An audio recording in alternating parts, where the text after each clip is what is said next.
A longtime client of mine was recently blindsided by this executive candidate who turned down a job offer due to relocation. It really got me thinking about how do you truly vet a candidate for relocation, especially if you're going to invest that much time and energy into the recruiting process and go that far with it. It also got me thinking about the context of job offer acceptance rate. So I did a little web searching, found some recent statistics where the typical acceptance rate of job offers on the high end can be like 80%, on the low end more like 60%.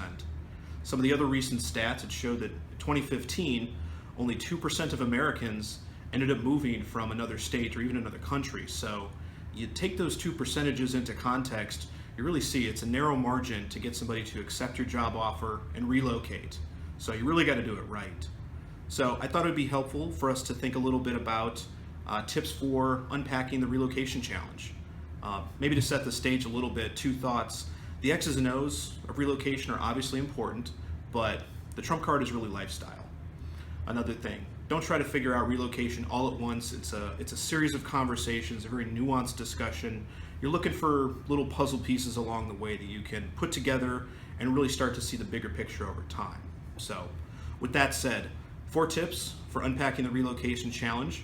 Number 1, peel back the stick factor of their current location. Are they originally from the area? Is their spouse from the area? Do they have extended family in the area? Things like that. You have young kids that are used to seeing grandparents. You really need to see how possible it is to unstick them from that location. One thing you can do as you're going through the resume and looking at backgrounds and talking about job skills and experience is understanding its position and where is it located.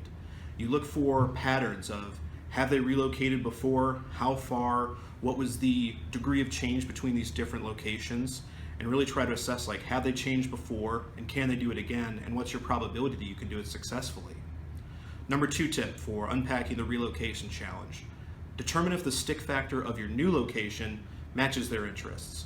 This is where you get into hobbies, what they think of their home. Some people really like their home architecture, their current commute, work-life balance, things like that.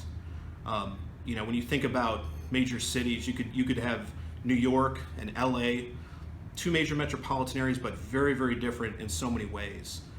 You even have places like Denver, which has different amenities and attractions, very different from somewhere like Miami. So you can't always assume that similar equals the same. So that's where you think about what is it they enjoy about their current work-life balance, some of their hobbies, what do they really get into, and how do they prioritize these things versus work. You have to consider things like commute. Are you looking at city to suburban? Is it via car? Is it via train? You consider these different things again to try to find a pattern to see how the new place might feel like the old place.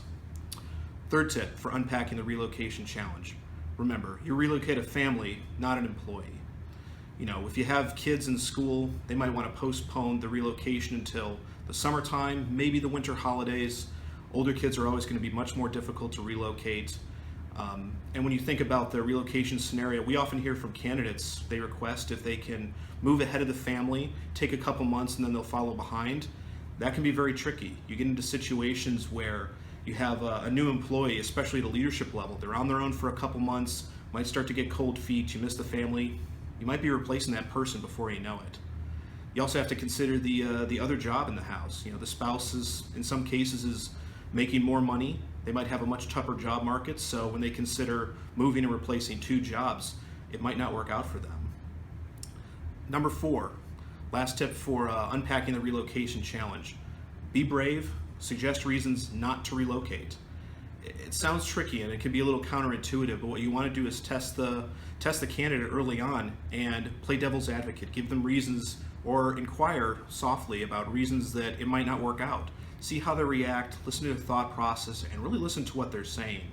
Another good tip is to ask what their spouse or their extended family or their kids think, because it's almost always a group decision. If you get vague or unspecific answers, it might be the case that the conversation's not happening at home and won't happen until the 11th hour. So we found tips like these to be very useful in working through some very tricky relocations, especially with executive candidates. It's made us more successful, so hopefully they work out for you and help you up your offer acceptance rate of candidates.